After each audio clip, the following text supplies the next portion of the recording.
Hello viewers, আসসালামু আলাইকুম। কেমন আছেন আপনারা? আশা করি ভালো আছেন। তো ভিউয়ার্স, আপনাদের সবাইকে স্বাগতম জানাচ্ছি আমার ইউটিউব চ্যানেল বাংলা টিপস 12 এর আরও একটি নতুন টেক ভিডিওতে। তো ভিউয়ার্স, এর আগে আমি একটি ভিডিও তৈরি করেছিলাম কিভাবে একটি ফেসবুক পেজ খুলতে হয়। তো ভিউয়ার্স, ভিডিও কিন্তু আমার আই বাটনে শো করছে, সেখান থেকেও কিন্তু আপনি ভিডিওটা দেখতে পারেন। আর এখন আমি আপনাদের দেখাবো কিভাবে একটি ফেসবুক পেজ ডিলিট করতে হয়। তো ভিউয়ার্স, এর জন্য আমার ভিডিওটি অবশ্যই সম্পূর্ণ কন্টিনিউ করবেন, কোনো রকম স্কিপ না করে। আর যারা এখনও আমার চ্যানেলটি সাবস্ক্রাইব করেনি, অবশ্যই সাবস্ক্রাইব করে রাখুন পরবর্তী ভিডিওর নোটিফিকেশন পাওয়ার জন্য।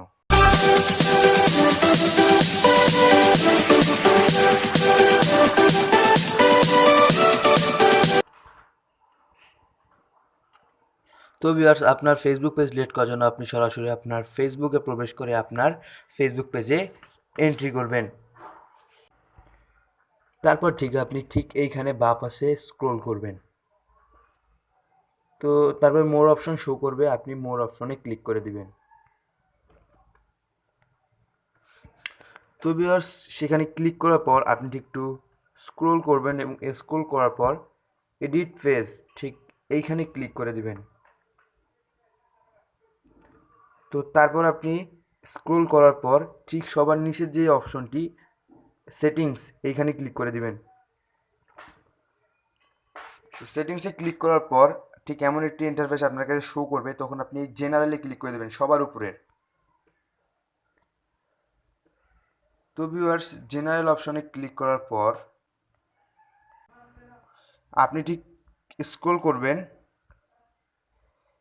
এবং ঠিক এমন একটি আইকন পেয়ে যাবেন, সেখানে লেখা রিমুভ ফেস। তো আপনি সেখানে ক্লিক করে দিবেন ঠিক এইখানে।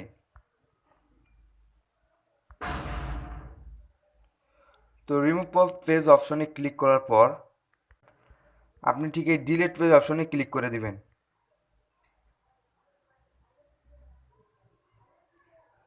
এবং পেজটি ডিলিট হতে দেখুন এখানে একটি কনফার্মেশন মেসেজ এসেছে যে পেজটি ডিলিট হয়ে গিয়েছে। তো ভিউয়ার্স, এই ছিল আজকে আমার ভিডিওটি কেমন লাগলো অবশ্যই কমেন্ট করে জানাবেন। কোনো রকম সমস্যা থাকলে কমেন্ট করবেন। ভিডিওটি ভালো লাগলে অবশ্যই একটি লাইক দিবেন। আর যারা এখন আমার চ্যানেলটি সাবস্ক্রাইব করেননি, অবশ্যই চ্যানেলটি সাবস্ক্রাইব করে নিন পরবর্তী ভিডিওর নোটিফিকেশন পাওয়ার জন্য। সবাই ভালো থাকবেন, ধন্যবাদ, আল্লাহ হাফেজ।